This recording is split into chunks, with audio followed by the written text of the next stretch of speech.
දර්ශක දෙවැනි කොටස. දර්ශක වලට අපි ඉංග්‍රීසියෙන් කියනවා ඉන්ඩිසස් කියලා. දැන් අපි බලමු මෙතන තියෙනවා A ධන B ගේ ඝනය. බලන්න A ගුණ කිරීම B ගේ ඝනය සමාන වෙන A ගුණ කිරීම B ගේ ඝනය තියෙනවා.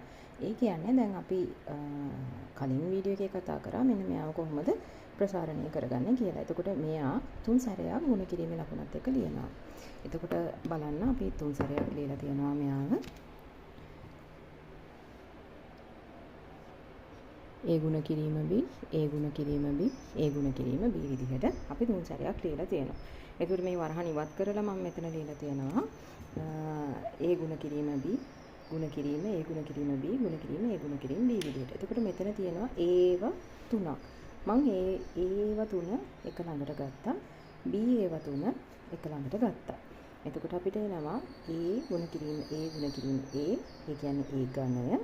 B ගුණ කිරීම B ගුණ කිරීම B ඝනය.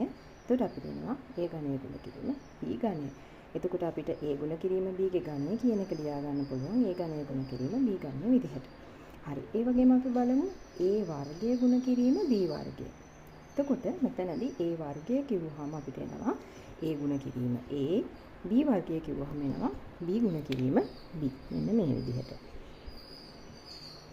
දැන් මෙතනදී මම කරන්නේ